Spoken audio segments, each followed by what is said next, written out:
बर संग्रे, आता प्लॅनिंग आहे उद्याचं. आधी ना मी हॉटेलमधून जेवण आणतो मस्तपैकी जेवू आणि लगेच आपण एफसी रोडला निघू.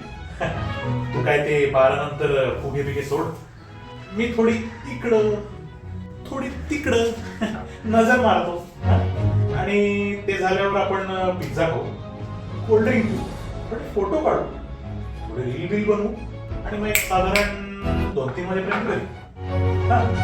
आणि तशी आपण परवा सुट्टी मारलेलीच आहे, त्यामुळे उठायचं काहीही टेन्शन नाही. आणि तुझी ती खडूस क्लास टीचर, तिने 1 दिवस तरी सुट्टी दिली ना, नाहीतर मागच्या वेळेसारखी उगीच आपलं विचारत बसेल सुट्टी कशाला काय हे ते. मी सुट्टी नाही घेतली आहे आणि मी 31st पण नाही करणार आहे. काय हो,